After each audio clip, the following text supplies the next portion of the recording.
नमस्कार। विवाहों को हमेशा से ही एक खर्चीली सामाजिक रीति मानी गई है। विवाहों में आकर्षक सजावट, शानदार भोज, पटाखे और बहुमूल्य उपहार आदि कीमती वस्तुओं का समावेश किया जाता रहा है।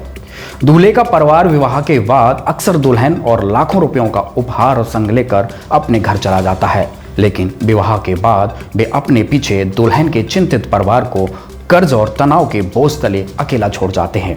भारत में दहेज रूपी कुप्रथा से जुड़ी देखें ये हमारी खास रिपोर्ट। यूं तो शादियों में उपहार और तोहफे देने की परंपरा काफी पुरानी है, लेकिन पिछले कुछ वर्षों में ये परंपरा का प्रचलन काफी बढ़ गया है। प्राचीन युग में दहेज प्रथा का प्रचलन केवल उच्च कुलीन राजा महाराजाओं तक ही सीमित था। वो अपनी पुत्री को विवाह में उपहार के रूप में पूरा राज्य तक दे देते थे, लेकिन आजकल दहेज देना लड़की के माता पिता की मजबूरी बन गया है। आपको बता दें कि पहले के समय में माता पिता अपनी पुत्रियों की शादी में केवल जरूरी घरेलू चीजें ही दिया करते थे। कुछ अमीर परिवार अपनी बेटियों को सोना और चांदी भी देते थे, जिससे उसका भविष्य सुरक्षित रहे। परंतु धीरे धीरे इस रिवाज ने समाज में इतना विष घोल दिया और माता पिता को इतना लाचार बना दिया कि वो अपनी बेटियों को अपने ऊपर एक बोझ समझने लगे। वर्तमान समय में अब ऐसी स्थिति से समाज गुजर रहा है जिसमें दूल्हे का परिवार जो कुछ भी मांगता है उसे दुल्हन के परिवार को देना पड़ता है, चाहे उनकी हैसियत हो या ना हो। उन्हें विवाह में पैसा, जेवरात, फर्नीचर आदि देना ही पड़ता है। आज भी उच्च कुलीन धनाढ्य वर्ग को तो किसी परेशानी का सामना नहीं करना पड़ता, लेकिन मध्य वर्गीय तथा निम्न वर्गीय परिवार इस दहेज प्रथा की चपेट में आकर स्वयं को असहाय महसूस करते हैं। भारत सरकार द्वारा दहेज प्रथा के खिलाफ कड़े कानून बनाने के बावजूद और बेटी बचाओ बेटी पढ़ाओ आदि अभियान चलाने के बावजूद आज भी देश में दहेज का प्रचलन अपनी चरम सीमा पर है। इसी बीच जगत गुरु तत्वदर्शी संत रामपाल जी महाराज जी ने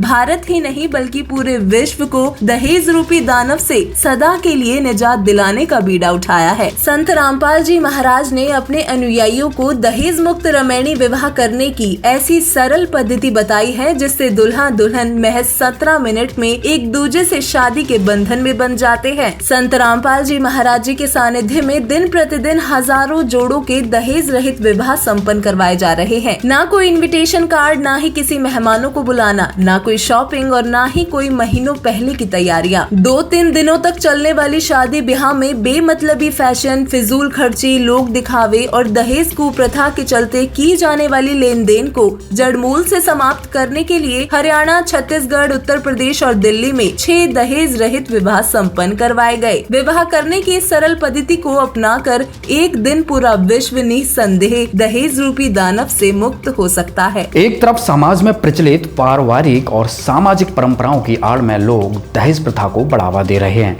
और वहीं दूसरी ओर संत रामपाल जी के भक्त अपने गुरुजी द्वारा बताई गई राह पर चलते हुए दहेज मुक्त विवाह कर रहे हैं। यदि समाज 17 मिनट में होने वाली रमैणी विवाह की इस सरल पद्धति को अपनाता है तो निसंदेह बहुत जल्द देश दुनिया से दहेज रूपी राक्षस को सफाया किया जा सकता है। धन्यवाद।